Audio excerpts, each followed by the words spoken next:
New Delhi, India. The nation's representatives have gathered to debate a highly sensitive civil rights issue. The House leader enters and calls the meeting to order.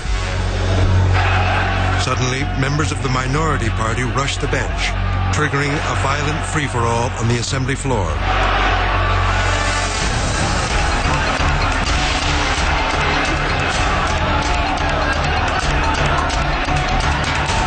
Microphone stands are torn from desks, then hurled like spears, and used as clubs to beat opponents into submission. Fistfights erupt, and chairs are turned into weapons.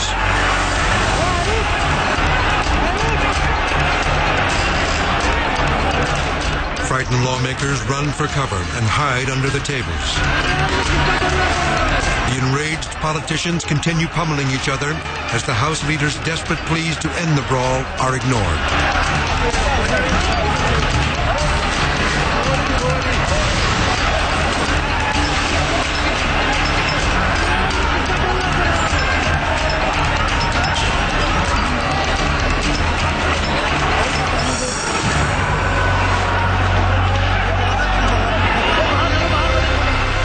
Finally, the battle is over. The beaten and bloodied victims are escorted out of the hall and loaded into waiting ambulances. India's leading newspaper declares this disgraceful scene a gruesome brutalization